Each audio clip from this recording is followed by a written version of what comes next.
1988, les femmes peuvent enfin ouvrir un compte bancaire en Suisse.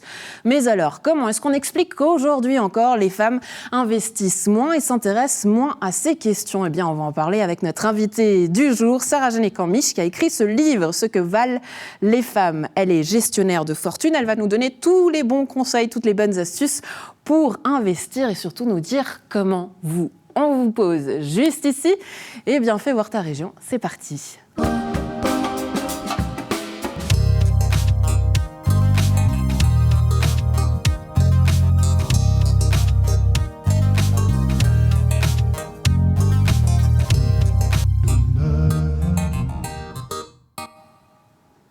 Mais alors, pourquoi est-ce que si peu de femmes s'occupent de leur investissement ? J'ai décidé d'en parler aujourd'hui avec mon invitée, puisqu'elle s'est intéressée aussi à cette question et y répond dans un livre. J'ai l'honneur de recevoir Sarah Genekan-Mich. Bonjour. Bienvenue. Bonjour. Je suis ravie de vous recevoir. Avec plaisir, merci pour l'invitation. Alors voilà, ce livre qui est sorti juste durant la période avant Covid, Ce que valent les femmes, avec une très belle illustration juste ici. J'ai décidé d'investir moi-même. Il est drôle, il est ludique, il est vivant, avec des photos, plusieurs chapitres auxquels on va s'intéresser, notamment qu'est-ce qui empêche les femmes à investir, pourquoi est-ce que les femmes devraient investir, ou même les concepts de base pour se lancer dans l'investissement. Tant de questions qui vont nous intéresser aujourd'hui, mais j'aimerais savoir, Sarah, pourquoi ce livre ? Pourquoi ce livre ? Pour plusieurs raisons. La première, je dirais, c'est que je me suis rendu compte, en tant que gestionnaire de fortune indépendante, que finalement, les femmes avaient tendance à toujours déléguer la gestion de leurs investissements et à ne pas s'intéresser aux affaires financières. Quand je parle des affaires financières, c'est que j'appelle sérieuses, c'est-à-dire pas le budget, mais vraiment tout ce qui est investissement, retraite, etc. Et puis, je me suis dit, mais en fin de compte, à l'heure actuelle, dans le monde dans lequel on vit, le contrôle de ses finances, c'est la pierre angulaire de notre indépendance, j'ai envie de dire. Et donc, ça me semblait absolument normal qu'il fallait que je puisse partager mes connaissances avec le plus de monde possible. Oui, il s'adresse à qui, ce livre ? Les femmes, les hommes, les deux ? Il s'adresse aux deux, je dirais. C'est surtout aux personnes qui ne s'intéressent pas aux finances et puis qui pensent que le monde financier est trop complexe pour elles. Donc, effectivement, je me suis un petit peu focalisée sur les femmes. Mais pas mal de mes amis et de mon entourage qui ont lu le livre et qui sont hommes m'ont dit « Mais en fait, Sarah, ton livre, il s'adresse complètement à moi aussi. J'ai les mêmes croyances limitantes quand il s'agit de prendre en charge mes investissements. » Ouais, ces croyances limitantes, allons-y, c'est lesquelles, finalement ? Je crois que c'est tout en chacun, on a des différentes, c'est très personnel, mais je dirais que par rapport aux recherches que moi j'ai pu faire et ce que j'ai observé dans ma clientèle, les femmes surtout ont trois choses qui vont faire qu'elles ne s'intéressent pas aux finances. Alors c'est ce manque d'intérêt, parce qu'il y a un manque de connaissance en soi et un manque de confiance en soi. Et c'est un peu comme un cercle vicieux, parce que forcément quand on ne s'intéresse pas à un sujet, on n'a pas les connaissances, et puis quand on n'a pas les connaissances, c'est difficile d'avoir confiance, de se sentir en confiance. Oui, on a cette image aussi de la finance, que c'est un milieu très austère, sérieux, ennuyeux, que le thème même de la finance, c'est quelque chose d'ennuyeux. Oui, c'est un peu comme d'aller chez le dentiste. Alors, je suis désolée pour les dentistes qui nous regardent. Mais oui, il y a ce côté, j'appelle ça le mythe financier. Oui. Et moi-même, je l'ai eu. Mon père était gérant de fortune.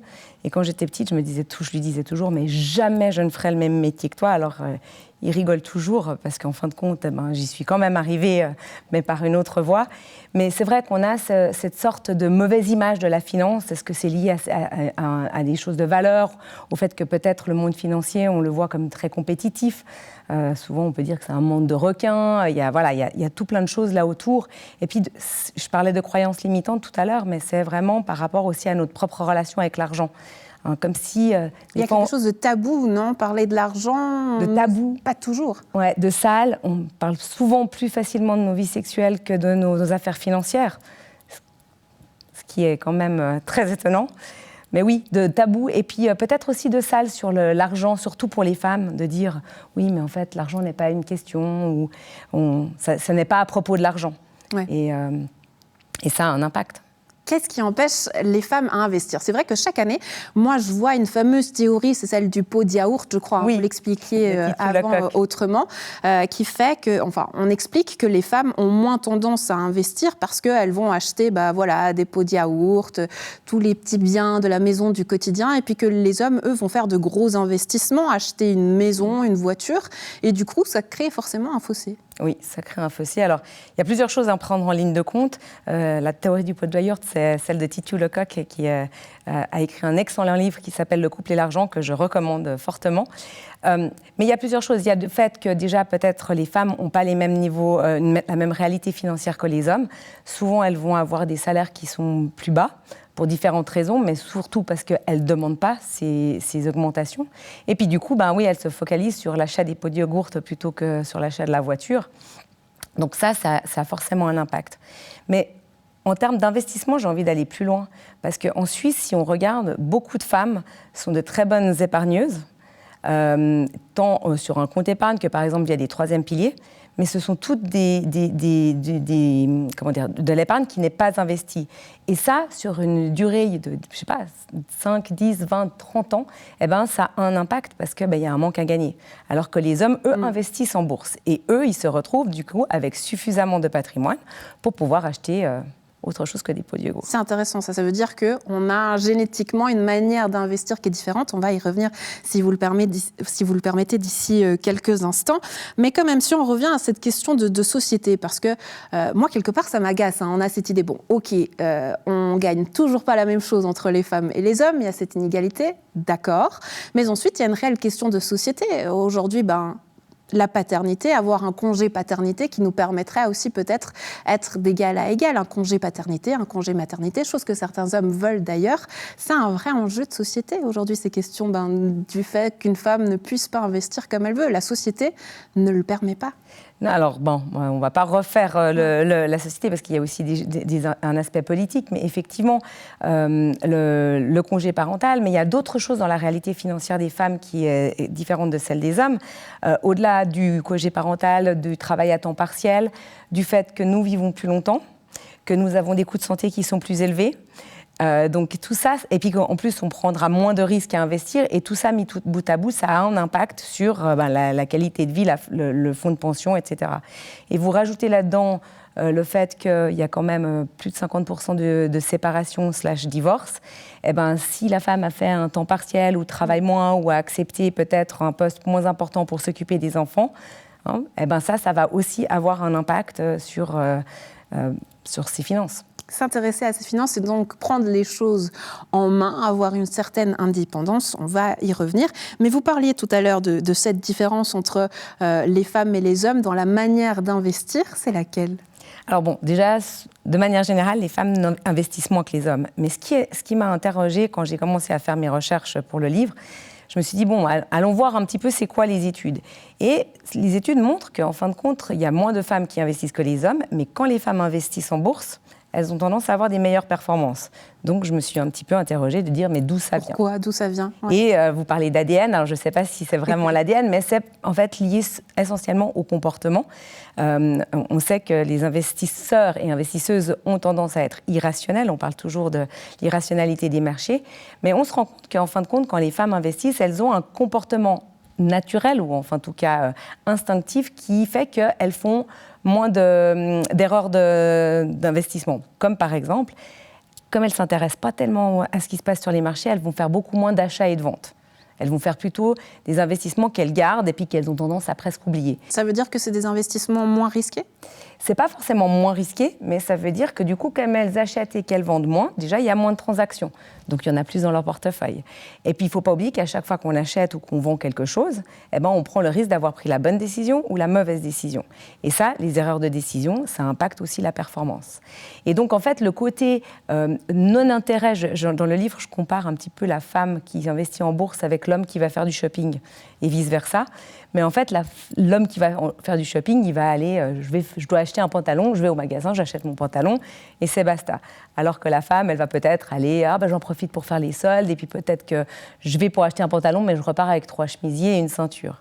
Ouais. En fin de compte, l'homme sur les marchés financiers, c'est la femme qui fait son shopping. Je ne sais pas si c'est clair comme... Oui, mais vous parliez tout à l'heure de ces mythes, c'est très cliché tout ça. Hein. Votre livre m'a beaucoup fait penser à ce fameux livre « Soyez femme, mais pensez comme un homme » de Steve Harvey. Je ne sais pas, mais on a envie d'envoyer balancer comme ça à un moment, tellement il est insupportable parce qu'il reprend tellement de clichés, mais certaines vérités aussi. Comédien bien connu en Amérique, présentateur de télé, radio aussi. Je ne sais pas si vous connaissez ce livre. Il y a un petit quelque chose là-dedans, on reprend les clichés. Les clichés, ils sont là. Après, de nouveau, c'est un petit peu les caricatures, les généralités. Hein. Moi, je pense qu'on a tous un côté féminin, masculin, et puis peut-être on est plus d'un côté de l'autre. Par exemple, chez moi, c'est tout le contraire. Dans ma famille, c'est moi qui m'occupe des finances, et puis mon mari, il s'en occupe pas, alors que dans beaucoup de familles, c'est inversé. Donc, à quelque part, l'un dans l'autre, c'est cliché, mais ça permet juste de donner des codes de lecture pour se dire, en fait, qu'est-ce qui fait que je n'investis pas en bourse, et puis de ramener ça un petit peu à sa propre réalité, puis dire, mais qu'est-ce qui m'empêche de le faire, et pourquoi je dois le faire ? Et puis de se rendre compte que, c'était ça l'idée du livre, c'est de dire, il y a quelques concepts de base, et il n'y a pas besoin d'avoir un bachelor en finance pour se lancer, quoi. Oui, on va aussi s'intéresser à ces questions-là, comment peut-être nous donner quelques astuces, mais c'est vrai qu'aujourd'hui, forcément, on en parle avec ces grèves féministes qui ont remis sur le devant de la scène aussi toutes ces questions-là. Aujourd'hui, ce que vous dites finalement, c'est qu'on est égaux, mais différents. Oui, ça c'est certain.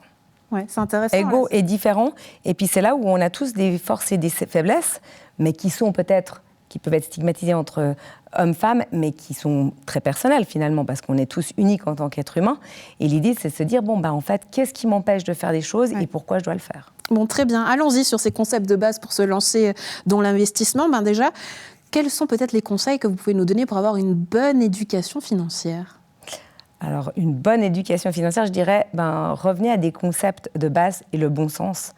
Vous allez me dire, mais quoi ? Mais je vais vous dire des choses, vous allez vous dire, oui, mais elle ne m'apprend rien. J'ai parlé des frais tout à l'heure. Typiquement, les frais sont importants, ça péjore la performance.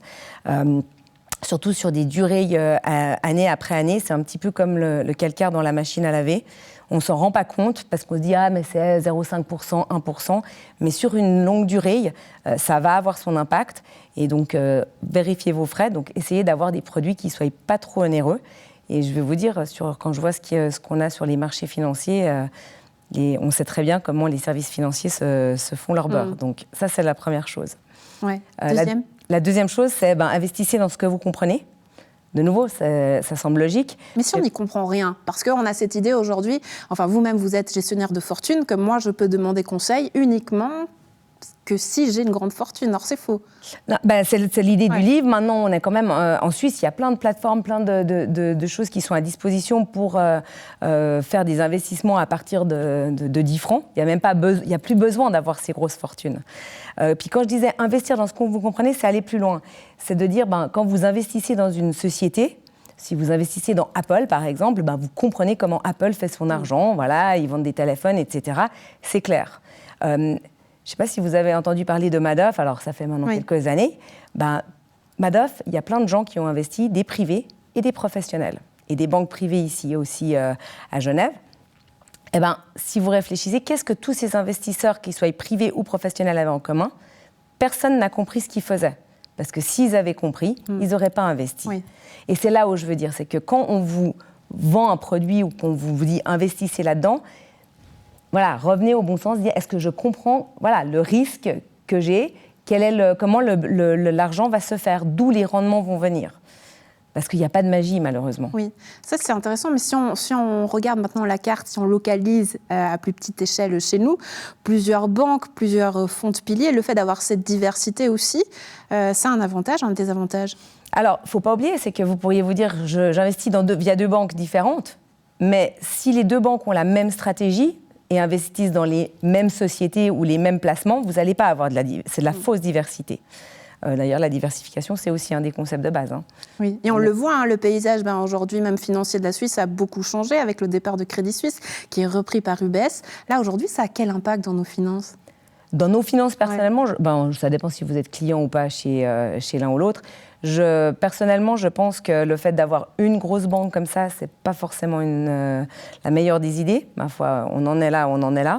Après, c'est à nous, en tant que chaque individu, de choisir où on veut investir. Mais est-ce que ça a créé une frilosité de la part des clients qui aujourd'hui se disent « Ouh là là, mais les finances, finalement, on aimerait avoir cette indépendance, mais on le voit, enfin, c'est pas possible ».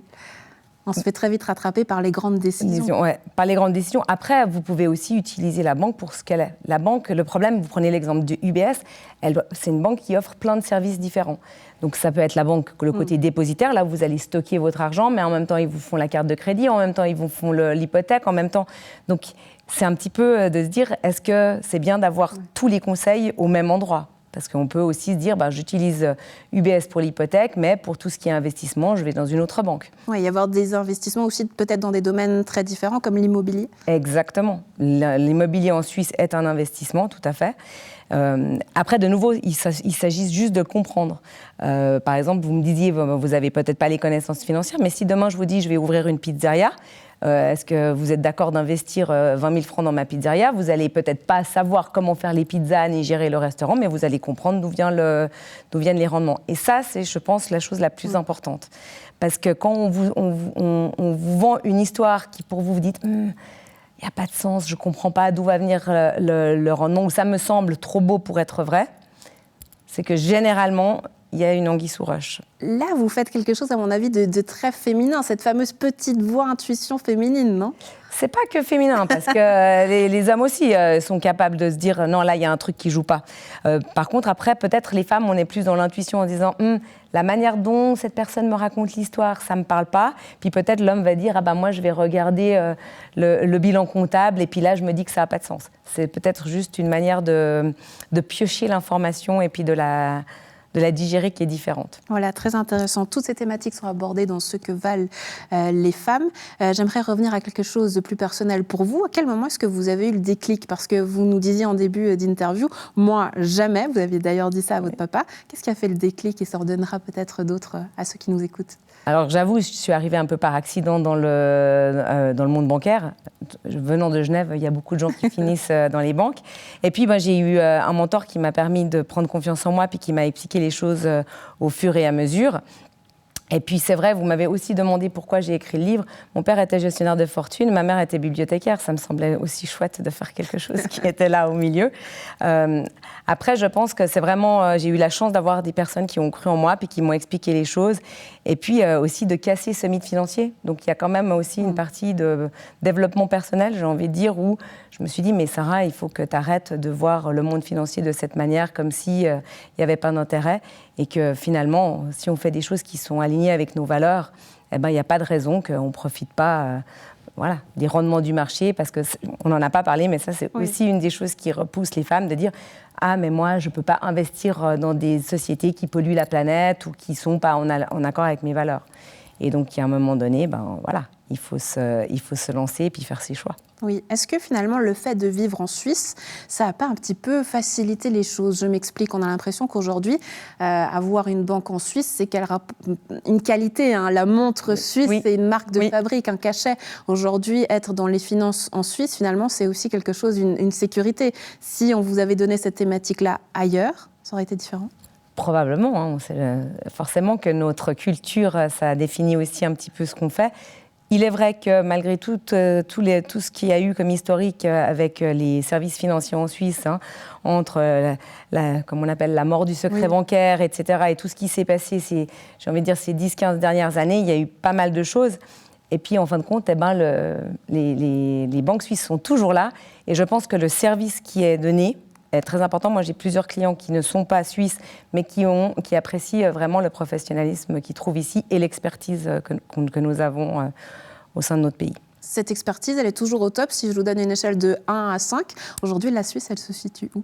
Je ne pense pas être suffisamment experte pour pouvoir donner cette réponse. J'aurais envie de vous dire le maximum. Ah, 5. Voilà, une jolie note. Oui. On reste confiant. Sarah, merci beaucoup d'avoir été avec nous. La suite de ce livre, je sais que ça vous a ouvert plein de portes, notamment en termes de conférences. Est-ce que vous avez peut-être des dates à nous communiquer ? On vous suit sur les réseaux sociaux ? Oui, pas plus. Dans 2 jours, je donne une conférence à la Maison de la Femme via l'association Ex Libertas qui accompagne les pas que les femmes et les hommes dans la séparation et le divorce. Et donc la thématique sera comment bien préparer son divorce d'un point de vue financier. Donc super. C'est le jeudi soir. Voilà, jeudi soir à Lausanne, à la Maison de la Femme. Voilà, rendez-vous est pris. Sarah-Jeanne Cormitsch, merci beaucoup d'avoir été avec nous et à très bientôt. Merci à vous. À la maison, un plaisir d'avoir été en votre compagnie. Donc ce livre, si vous intéresse ce que valent les femmes, que vous pouvez vous procurer, notamment sur tous les réseaux sociaux. C'était un plaisir d'avoir été en votre compagnie. Très belle suite de programme à tous.